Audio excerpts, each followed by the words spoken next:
부실한 자식을 둔 부모의 심정도 헤아려 주시고요. 이제 자식의 몸이 더 이상 자꾸 이렇게. 네, 국민의당이 존경하는 이태규 위원님 질의하시겠습니다. 네, 국민의당의 이태규 의원입니다.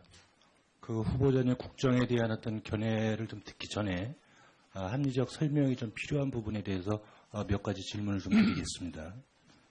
그 후보자 배우자께서 그 1989년 3월 달부터 12월 달까지 그 강남구 논현동에서 실제 거주한 곳이 맞습니까?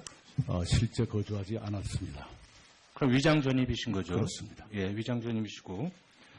그런데 또 그때 이 해명이 여기는 해명이 5월 16일 날 해명을 할 때 보면 강동구 학교에서 미술교사로 일하던 부인이 출퇴근 때문에 잠시 논현동에 머문 것이다. 이렇게 이제 해명을 하셨어요. 그런 추정이다는 거였습니다. 예, 예.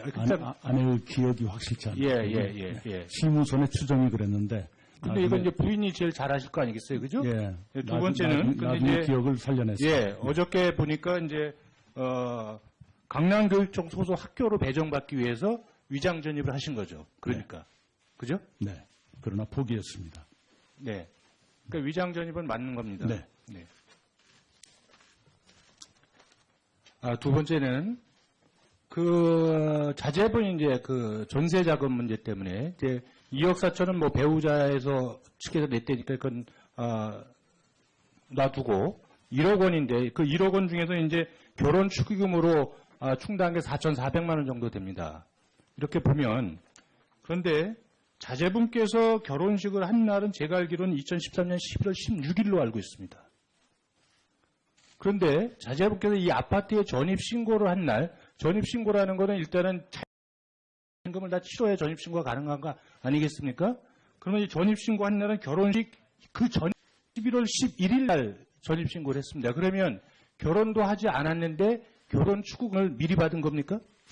마이너스 통장에서 결혼 자금용으로 3,500인가를 미리 끌어서 그걸 하고 결혼 축의금으로 다시 그걸 집어넣어서 채웠습니다. 그거는 통장상으로 제출하실 수 있습니까? 마이너스 통장에 바로 그게 안 찍힌다고들 그래요. 아닙니다. 왜 대출을 받는데 왜 그게 안 지키겠습니까? 지금 그러면 네네. 처음에 그러면 네네. 그 마이너스 통장으로 대출을 받았다가 나중에 결혼 축의금을 충당했다 이렇게 설명을 하셔야 맞는데 그 설명 없이 지금 결혼 축의금을 했다 하니까 이거는 결혼도 하지 않았는데 결혼 축의금이 어디서 생기느냐 이런 의혹을 합리적인 의심을 할 수 있는 겁니다. 네, 그죠? 그렇습니다. 네, 그렇습니다. 그러니까 그 통장을 제출하실 수 있습니까? 아마 실무선에서는 그게 그거다라고 쉽게 생각한 모양입니다. 그 실무선이 누굽니까? 국무조정실에서 그게 그거라고 그 정도로 아닙니다. 판단합니까? 저희 신상에 대해서는 저희 과거부터의 보좌진이 그렇게 예. 하고 있습니다. 아니 그러니까 그 통장을 보여줄 수 있냐 네, 이거 제가 여쭤보는 겁니다. 최대한 공개하도록 노력하겠습니다. 예, 오후에 좀 확인할 수 있으면 좋겠습니다. 네. 세 번째요.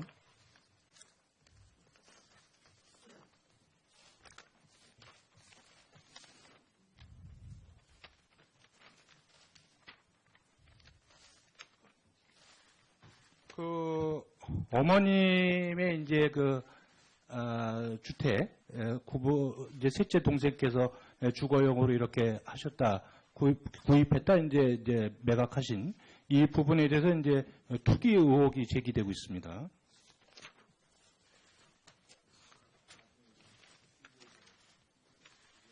그런데 그 2002년도에 그 후보자님께서 이제 재산 신고 사항을 보면 이 모친의 이제 재산을 거주용으로 이렇게 이제 신고를 하신 겁니다. 근데 동시에 다시 그 모친의 채무로 임대 채무 증가로 인해서 채무가 1억 6천만 원이 잡힙니다.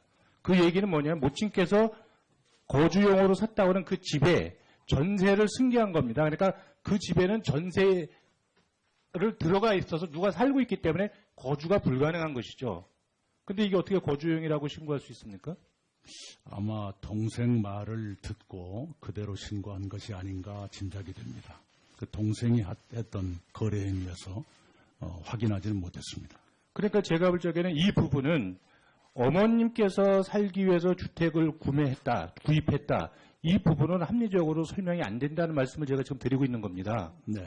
예? 네. 그러면 이게 무엇을 의미하냐면, 이거는 이제 그 주택 차액을 남기기 위해서 주택을 구매한 거다. 저는 뭐 그것이 꼭 투기라고 생각하지는 않지만 그런 문제란 말이에요. 그러니까 어머니께서 주거용으로 구입한 것이 아니다. 이거는 여기서 명확하게 확인을 해 주셔야 된다. 이 말씀을 드리는 겁니다. 제가 동생께 듣기로는 어머니를 모시고 싶었는데 어머니가 한사코 거부하셨다. 이렇게 들었습니다. 그래서 제가 빨리 팔아라. 그래서 빨리 팔고 세금을 냈고요. 그 일로 동생네 가족과 지금까지도 관계가 서먹해져 있습니다. 그러면 그때 어머니께서 증여세 내셨습니까? 동생이 그 양도소득세를 낸 것으로 알고 있습니다. 그러니까 증여세는 안 내신 거죠, 또 그때. 그건 좀 확인해 봐야겠습니다. 저는 이것이 뭐 꼭 후보자의 잘못은 아니라고 보지만 사실관계를 정확하게 하고 넘어가기 위해서 제가 질문을 네네. 드린다는 거, 네네. 이 점을 좀 양해해 주시기 바랍니다. 네. 그 다음에 그 자제분 병역 문제에 대해서 제가 말씀을 좀 드리겠습니다. 왜 이 부분이 있냐면 지난 5년 동안의 병역 면탈 사건 143건 중에서 이 어깨 탈골 이런 종류로 면탈을 받다 걸린 것이 120건이나 됩니다. 그러니까 이게 상습적으로 병의 깊이 어떤 그 사유로 이렇게 작용하고 악용하는 이제 그런 부분인데요. 그 자제분을 보면은 자제분의 병적 기록표를 보면은 군대를 면제받으려고 꾸준히 노력을 합니다. 그것이 병적 기록표에 다 나와 있습니다. 군대를 가려고 한 것이 아니라 면제를 받기 위해서 노력을 많이 했다. 그 부분이 뭐냐면 처음에 징병검사 상급 받을 적에 부비동엽 판정 때문에 상급을 받습니다. 이것도 병원에서 진단서를 끊어야 이 처분이 가능한 거죠. 그러니까 그거를 내고 나서 내가 군대 가기 싫다고 하는 의사표시를 하는 겁니다. 그리고 여기서 다시 척추 CT를 찍습니다. 군대에서. 근데 CT를 그냥 다 원한다고 찍어주는 것이 아닙니다. 허리에 문제가 있다고 하는 진단서를 제출해야 CT를 찍어주는 거죠. 그러니까 제가 그때 자제분께서는 군대 가고 싶은 마음이 별로 없었던 것 같아요. 그렇게 해서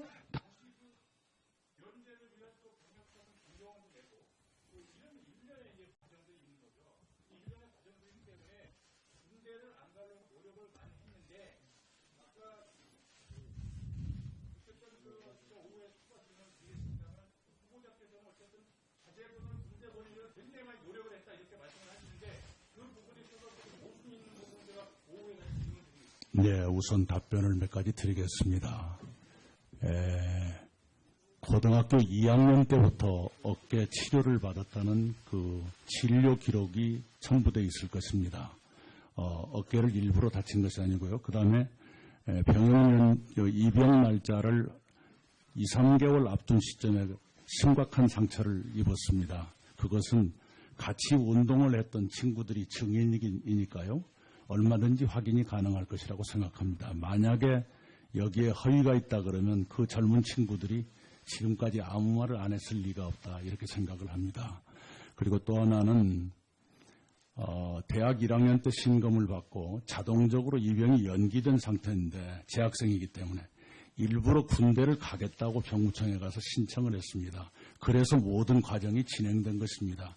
군대를 가기 싫다면 뭐 하려 그랬겠습니까? 부실한 자식을 둔 부모의 심정도 헤아려 주시고요. 이제 자식의 몸이 더 이상 자꾸 이렇게 되는 게 몹시 애비로서 아픕니다. 전신 마취 수술을 7번을 받았습니다. 네, 이상입니다. 예, 이태규 의원님 수고하셨습니다.